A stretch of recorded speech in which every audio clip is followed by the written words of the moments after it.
네, 반갑습니다. 오늘 예배 자리에 나오신 여러분을 환영하고 축복합니다. 아유, 원래 혼자 예배 드리다가 두 분이 오시니까 너무 좋습니다. 네. 자, 오늘 말씀의 제목은 뭐냐면 삶의 선교사입니다. 삶의 선교사. 혹시 삶의 선교사라는 단어 들어보셨나요?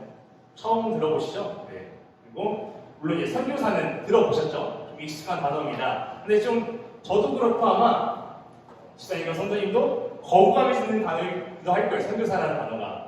무슨 이유인지 선교사라는 단어를 들으면 제가 뭔가 어디론가 나가야 될 것 같고 내 것을 내려놓고 다 소유를 팔아서 누군가에게 주어야 될 것 같고 이런 해외 선교를 해야 될 것 같은 부담이 되기 때문에 조금 거부감이 드는 단어이기도 합니다.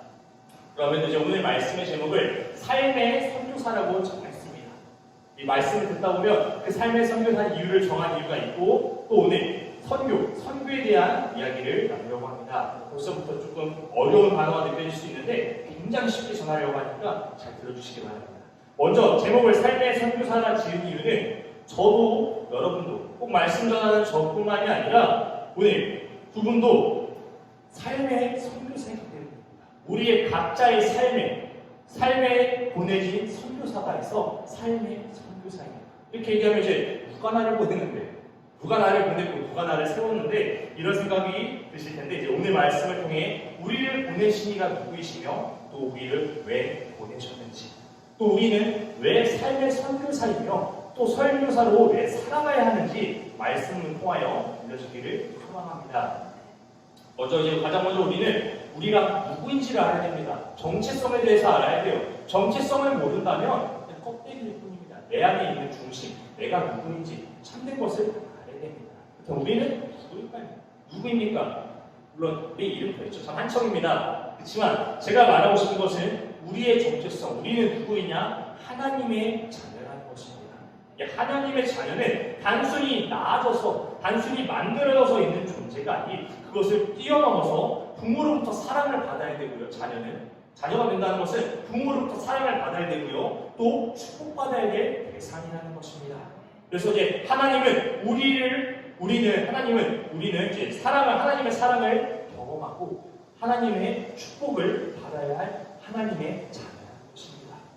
또 하나님은 우리를 사랑하실 뿐만이 아니라 우리가 하나님의 자녀라면 하나님은 우리 자녀를 사랑하시는 것뿐만 아니라 우리가 생육하고 번성하길 원하시며 축복하십니다.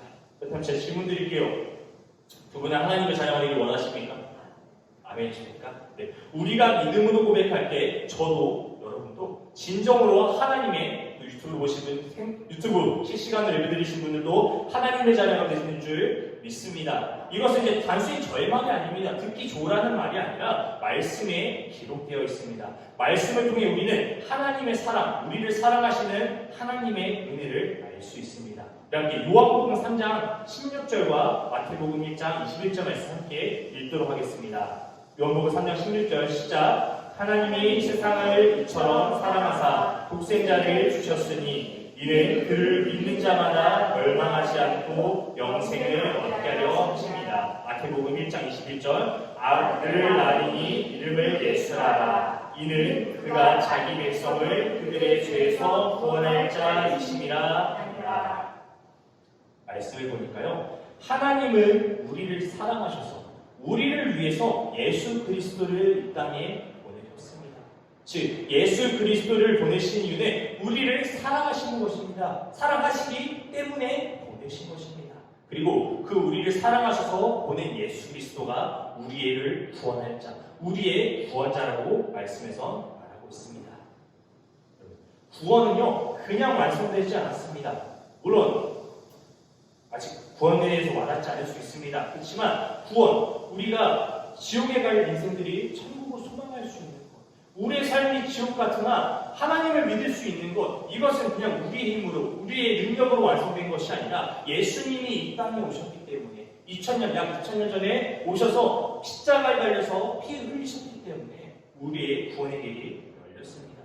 우리는 이제 통상적으로 거래할 때요 그 값을 치러야 됩니다. 어떤 물건을 살 때는 그 값을 치러야 그 물건을 갖고 있는 것을 알 수 있습니다. 교환을 할 때도 이 물건과 저 물건이 교환할 가치가 비슷해야, 가치가 동등해야 우리가 교환할 수 있다는 것을 알고 있습니다. 그래서 그 값을 치러야되시 우리의 구원의 길이 열리면 우리를 구원하시려면 그 값으로 예수님의 피값이 치러진 것입니다. 구원의 값이 결코 쉽지 않습니다. 그냥 거저되지 않았습니다. 다시 말씀드리면 구원은 오직 예수 그리스도만 가능합니다. 이 말을 좀 더 쉽게 얘기하면요, 우리 죄의 문제는 우리가 천국에 가려면 예수 그리스도가 오셔야 해결된다는 겁니다. 우리의 힘으로, 우리의 능력으로 내가 잘나서 내가 돈을 많이 지불해서 내가 똑똑해서 천국에 갈 수 있는 것이 아니라 예수 그리스도가 십자가에 박히셨으며 그것을 우리가 믿었을 때 갈 수 있다는 것입니다.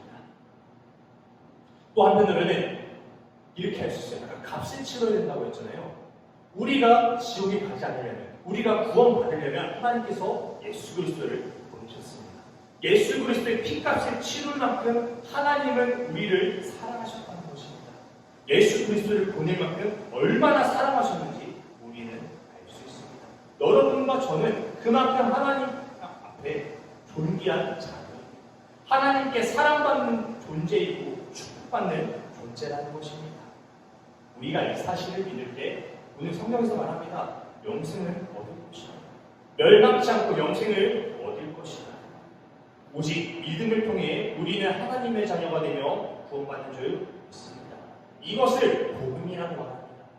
복음이 뭐 대단하고 거창한 것이 아니라 하나님이 우리를 사랑하셨다는 것. 우리를 사랑하셔서 예수 그리스도를 보내셨고 우리가 이것을 진정으로 믿음으로 고백할 때 구원의 길이 열린다는 것. 이것이 복음입니다. 기독교의 가장 중요한 가치이자 핵심이자 기본적인 것이 복음이라는 것입니다. 하늘교회 성도님들 모두는 다른 것보다도 이 복음을 항상 믿음으로 고백하시기 바랍니다.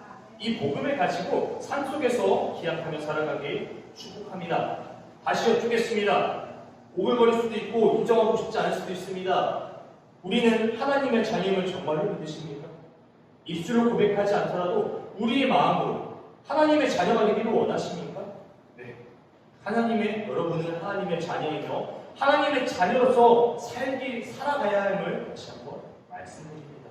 하나님은요, 태초부터 한결같으십니다. 언제나 동일하신 하나님입니다. 또 누구만 사랑하시는 게 아니에요. 누구 한 명만, 저만 사랑하시는 게 아니라 저와 예배드린 이 모두 성도님들, 함께 기도하는 자들, 하나님을 부르짖는 자들, 모든 사람들을 하나님께서 사랑하십니다.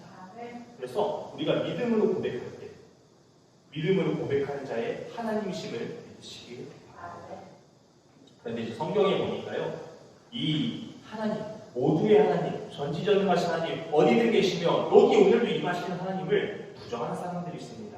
그들은 이렇게 얘기합니다. 너희들의 하나님 아니야? 내 하나님이야. 우리 하나님이야. 라고 얘기하는 유대인들이 있습니다. 쉽게 말해서 이스라엘 백성들이 있습니다. 이들은 선민사상, 이것을 선민사상이라고 하는데 우리들만 하나님께서 택하셨고 우리만 특별하라고 이야기하는 민족들이 이스라엘 민족들이었습니다. 우리는 아브라함의 자손이야. 너 아브라함의 자손 아니잖아. 너 아브라함의 피 안 섞였잖아. 아브라함만 하나님께서 우리를 들으셨고 이스라엘 백성들만 사용하셨어. 우리에게만 축복하셨어. 이러면서 우리에게만 구원이 있다. 우리는 여기는 사람들이 이스라엘 백성이었습니다. 하지만 이것은 맞지 않습니다. 그죠? 다시 얘기해 드릴게요. 누구 하나님입니까? 하나님은 누구의 하나님입니까? 우리의 하나님입니다. 우리 모두의 하나님입니다. 우리의 이름을 넣어서 다시 고백해 볼게요. 누구의 하나님이요? 한청의 하나님입니다. 맞습니다. 이스라엘 백성들만 사랑하셔서 성경 속에 이스라엘 백성들이 나오는 것이 아님을 이제 갈라디아서 3장 7절 9절 말씀을 보면 알 수 있습니다. 함께 고백하도록 하겠습니다. 읽도록 하겠습니다. 7절 시작. 그런즉 믿음으로 말미암은 자들은 아브라함의 자손인 줄 알지어다. 8절 또 하나님이 이방을 믿음으로 말미암아 위로 정하실 것을 성경이 미리 알고 먼저 아브라함에게 복음을 전하되 모든 이방인이 너로 말미암아 복을 받으리라 하였느니라. 9절 그러므로 믿음으로 말미암은 자는 믿음이 있는 아브라함과 함께 복을 받으리라. 하나님은 이스라엘 백성들을 통해서 어떻게 축복하실지 보여주신 거예요. 아브라함을 통해서 그의 자손들의 모습을 빗대서 표본으로 예시로 보여주신 것입니다. 내가 이렇게 사랑할 거야. 내가 이렇게 너희를 도울 것이며 이렇게 너희를 어려움에서 손에서 건져낼 것이야. 이스라엘 백성들의 모습을 통해서 보여주신 것입니다. 그러면서 말씀하시기를 너도 이렇게 될 수 있어. 너도 아브라함처럼 축복받을 거야. 오직 믿음으로 너희들도 이와 같이 나의 자녀가 될 것이야. 말씀하십니다. 9절 다시 보면 그러므로 믿음으로 말미암은 자는 믿음이 있는 아브라함과 함께 복을 받느니라. 우리 모두가 하나님의 자녀임을 믿음으로 고백할 때 아브라함과 함께 축복을 받는 줄 믿습니다. 아브라함에게 임하셨던 성경 속의 인물들에게 임하셨던 그 축복과 은혜가 우리 가운데도 늘 임하는 줄 믿습니다. 정말 마지막 한번 물어볼게요. 여러분은 진정으로 하나님의 자녀이십니까? 진정으로 하나님의 자녀가 되기 원하십니까? 아직 사랑받고 계십니까? 아직 모르실 못 느끼실 수도 있어요. 그렇죠? 네. 하나님 자녀로서 하나님의 사랑을 받는 것은 매우 당연하며 이것은 매우 큰 축복입니다. 그런데 우리 모습은 사랑을 받는 것으로 그쳐서 되지 않습니다. 자녀로서 축복받는 것이 당연한 건 맞아요. 사랑받는 것도 맞아요. 그렇지만 사랑받고 축복받는 것으로 끝나선 안 되는 것입니다. 부모는 부모님이시니까 이제 아시겠죠? 자녀는 부모님께 사랑을 받습니다. 그렇지만 이 받은 사랑으로 그치는 것이 아니라 이 받은 사랑에 힘입어서 부모님의 은혜에 힘입어서 부모님을 기쁘시게 되는 줄 믿습니다. 물론 제가 얘기하는 것이 부모님을 기쁘시게 하기 위해서 뭔가 수고를 노동을 해서 부모님께 무엇을 드려라 이런 가치를 이야기하는 것이 아니라 자녀가 부모님을 기쁘시게 하는 대표적인 방법은 부모님의 말씀을 잘 지켜서 부모님 말씀을 잘 순종해서 올바르고 가치 있게 자라나는 것입니다. 사회에 나가서 사회 구성원으로서 훌륭한 사람이 되기보다 정직하고 올바른 사람, 선한 사람이 되는 것이 부모님을 기쁘시게 하는 것인 줄 저는 그렇게 생각합니다. 우리 아마 이렇게 다 알고 있을 거예요. 다 알고 있습니다. 우리의 영적 아버지이신 하나님 또한 그렇다는 것입니다. 우리가 하나님께서 주신 말씀대로 살아가는 것, 그 말씀대로 이뤄가는 것이 하나님을 기쁘시게 하는 일인 줄 믿습니다. 우리가 이렇게 말씀을 다시 한번 보도록 하겠습니다. 요한복음 3장 16절 말씀이에요. 하나님이 세상을 이처럼 사랑하사 독생자를 주셨으니 세상을 이처럼 사랑하셨습니다. 하나님은 세상을 이처럼 전체를 사랑하셨습니다. 그래서 독생자를 주셨죠. 그리고 이제 7절, 9절 중에서 9절 말씀을 보니까 그런즉 믿음으로 말미암은 자들은 아브라함의 자손인 줄 알지어다. 모든 이방인이 너로 말미암아 복을 받으리라. 믿음으로 말미암은 자들은 아브라함의 자손이다. 모든 이방이 너로 말미암아 복을 받으리라.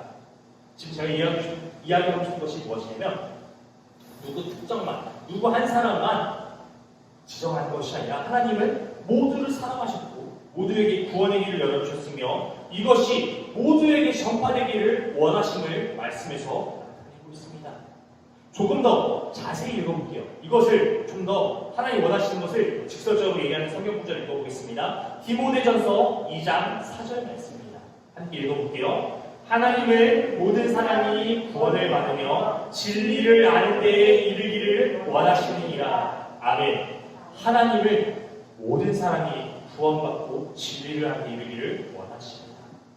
하나님은 말씀을 전하는 저와 듣는 여러분뿐만 아니라 모든 사람, 이 노은역 주변에만 있는 사람이 아닌 유성구에만 사는 사람이 아닌 모든 사람, 전 세계에 있는 모든 자들이, 호흡하는 자들이 구원받기를 원하시는 것입니다.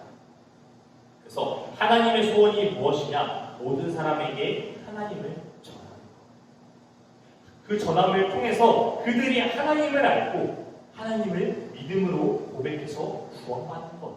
이것이 하나님의 소원이라는 것입니다.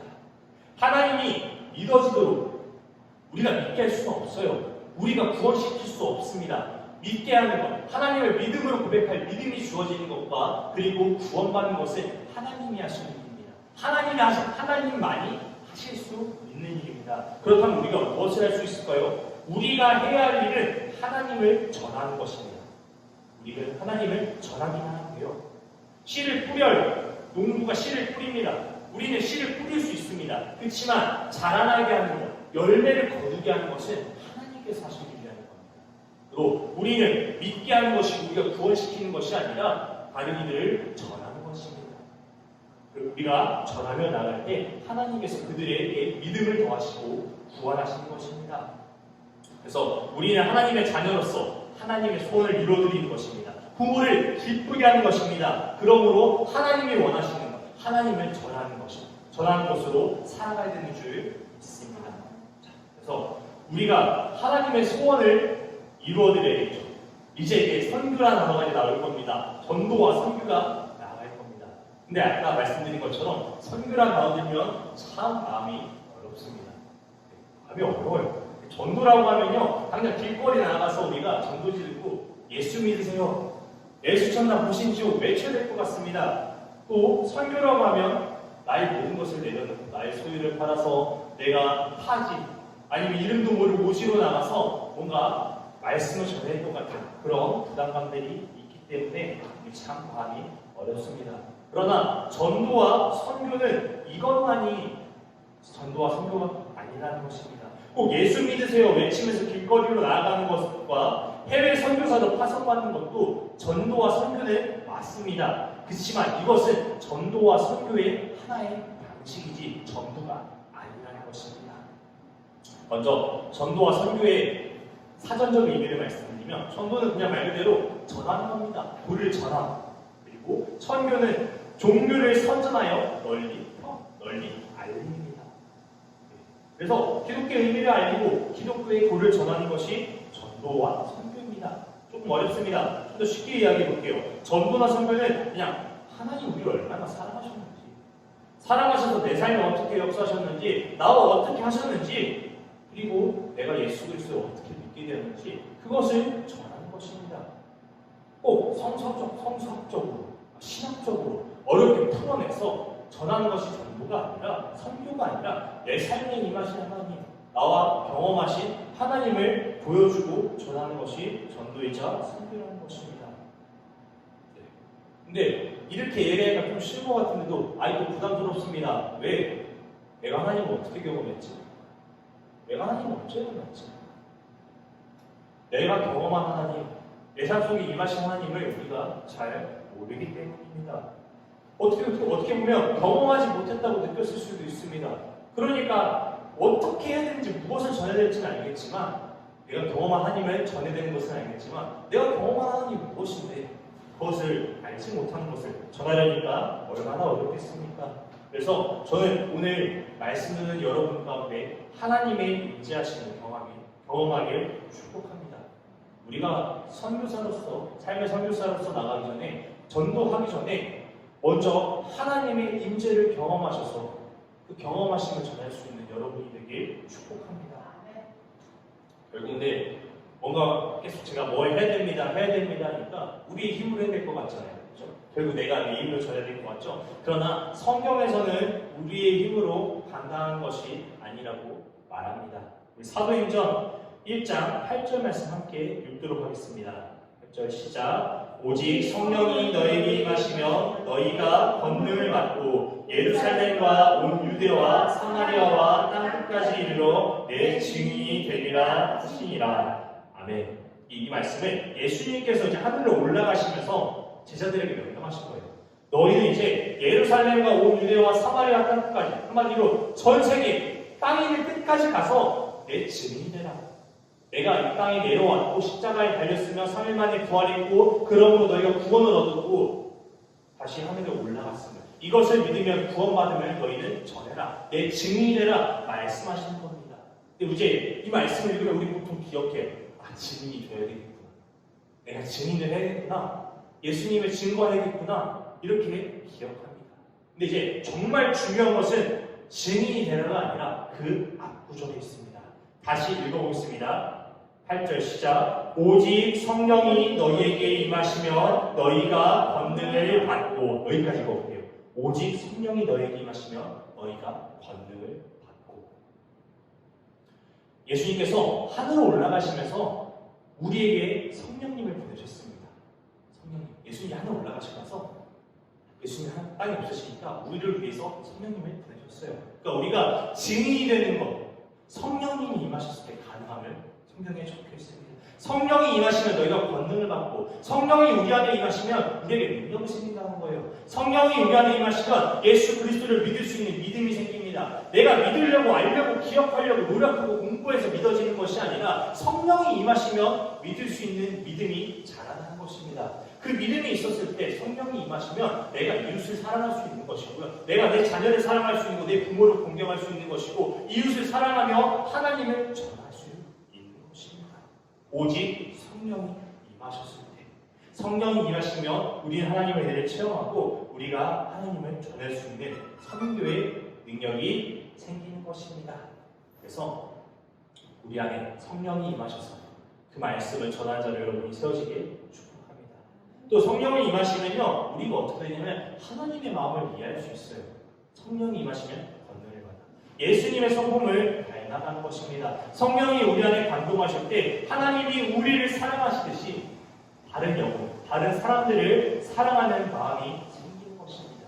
이것이 선교의 시작입니다. 하나님의 사랑이 나에게 왔습니다. 우리에게 왔어요. 그리고 내가 받은 그 사랑이 누군가에게 또 나를 통하여 전해지는 것입니다.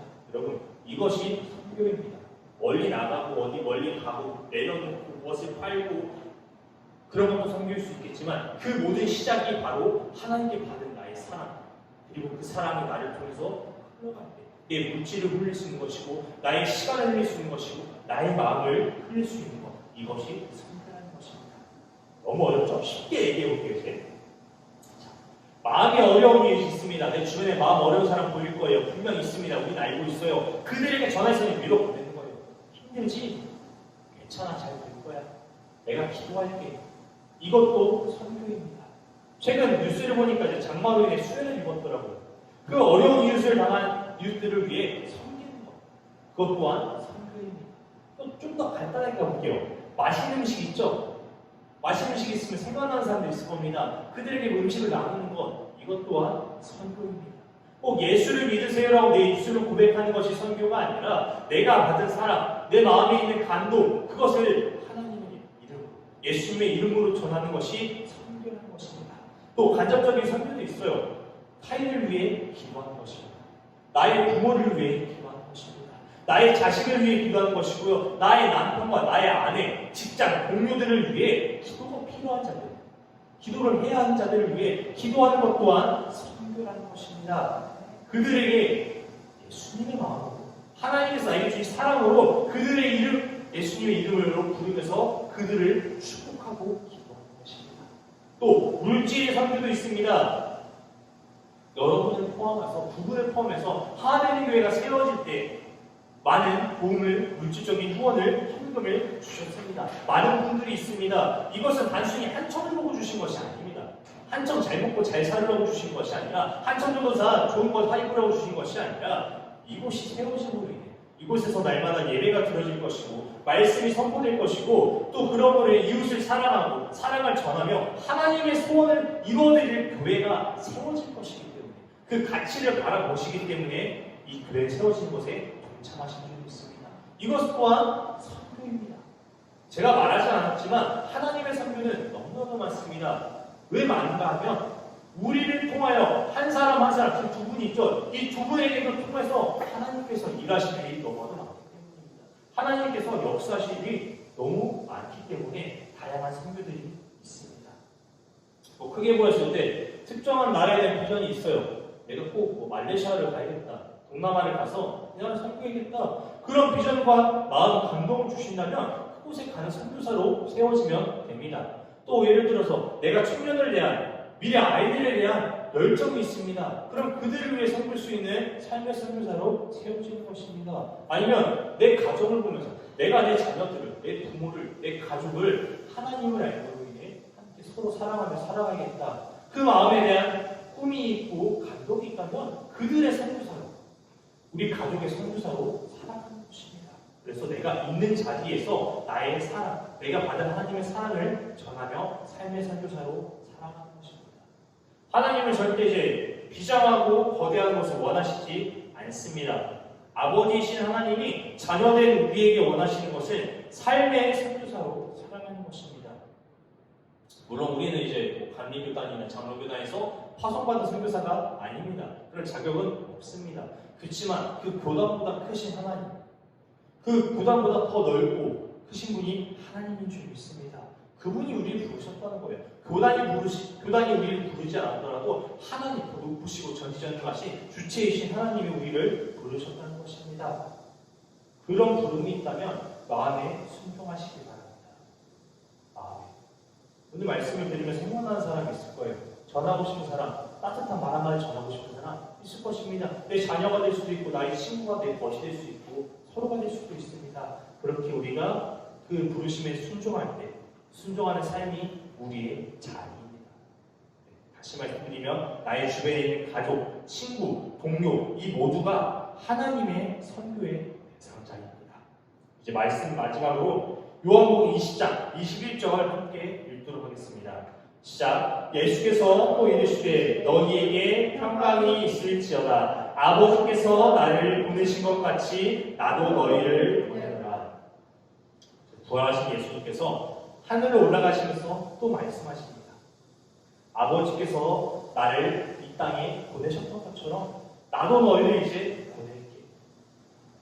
아버지께서 나를 부르신 것처럼 너희들도 이제 보내는 거야. 내가 너희도 이제 나가. 너희들도 이제 그 받은 사랑 전에, 은혜 전에 하나님의 기적 선포해. 말씀하시는 겁니다. 예수님께서 오신 것은 우리를 사랑하신 하나님의 은혜입니다. 그렇듯이 우리가 하나님의 은혜를 입었듯이 우리도 그 은혜를 전하러 나아가는 것입니다. 예수님이 십자가에 피 흘려 고난받고 우리를 사랑하셨던 것처럼 우리도 영혼을 사랑하며 고난받을 수 있어야 됩니다. 피 흘려야 됩니다. 거저되는 것은 없습니다. 십자가에 피값이 있었듯이 우리가 구원받았던 것처럼 나의 부모, 나의 자녀, 나의 친구 그들을 함께하기 위해서 우리도 그 값을 치러야 하는 것입니다. 그러나 여러분의 인생을 요구하는 것이 아닙니다. 여러분의 능력, 여러분의 힘을 요구하는 것이 아닙니다. 아까 읽었던 사도행전의 말씀, 성령이 너희에게 임하시면 너희가 권능을 받고 우리의 힘으로 하는 것이 아니라 성령이 임하시면 우리가 사랑할 수 있고 섬길 수 있는 것입니다. 예수님께서 십자가의 값을 치르셨던 것처럼 성령이 우리 안에 임하시면 우리가 그들을 위해 헌신할 수 있고 고난받을 수 있는 것입니다. 그 성령의 능력으로 감당할 수 있는 것입니다. 마지막으로 뭐냐면 우리는 예수 그리스도를 통해 하나님의 사랑을 입었고 이제는 그 사랑에 전해야 됩니다. 부름을 받았으니 이제 우리는 보냄을 받는 것입니다. 하나님은 모든 사람이 구원을 받으며 진리를 아는 데 이르기를 원하십니다. 하나님의 소원을 이루어드리는 우리 모두가 되기 원합니다. 각자 있는 자리에서 성령님의 능력을 구하는 것입니다. 이제부터 우리는 성령으로 그냥 교회 다니는 사람이 아니라 그냥 주일만 지키는 그냥 하나님을 아는 사람으로 되는 것이 아니라 삶의 선교사가 되는 것입니다. 하나님의 은혜를 경험하고 하나님을 알므로 하나님을 전하는 그 사랑을 전달하는 그 은혜를 전하는 삶의 선교사가 되는 것입니다.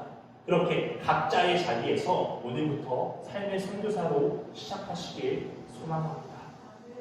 기도하시겠습니다. 사랑의 하나님 감사합니다. 오늘도 예배 자리를 불러주시고 함께하게 하시니 감사합니다. 하나님, 우리는 하나님을 모른다고 이야기할 때가 있습니다. 하나님을 모르는 것처럼 살아갈 때가 있습니다.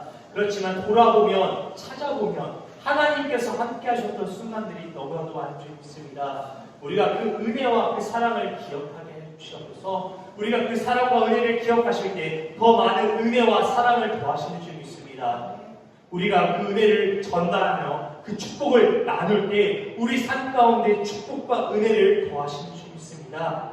우리에게 맡겨진 영혼들, 나의 가족, 나의 부모, 나의 자녀, 나의 친구, 직장 동료들, 내가 만나는 모든 이들 가운데 주님의 복음을 전하는 삶의 선교사로 세워주시옵소서. 그저 우리의 힘으로 나의 능력으로 전하는 것이 아니라 성령님이 임재하시기 원합니다. 성령이 임하시면 권능을 받아 우리가 살아갈 수 있는 믿음의 능력을 더하시는 줄 믿습니다. 성령이 임하는, 성령을 구하는 삶이 되게 하여 주시옵소서. 오늘부터 삶의 선교사로 감당하기 원합니다. 고난을 두려워하지 않게 하시고 고난받을 때 기도하며 하나님의 뜻을 구하게 해주시옵소서. 예수 그리스도의 십자가를 기억하며 그 고난에 동참하는 우리가 되게 하여 주시옵소서. 믿음을 더하는 줄 믿습니다. 또 한 주를 살아갈 능력을 더하시는 줄 믿습니다. 감사드리며 이 모든 말씀 예수님의 이름으로 드렸습니다. 아멘.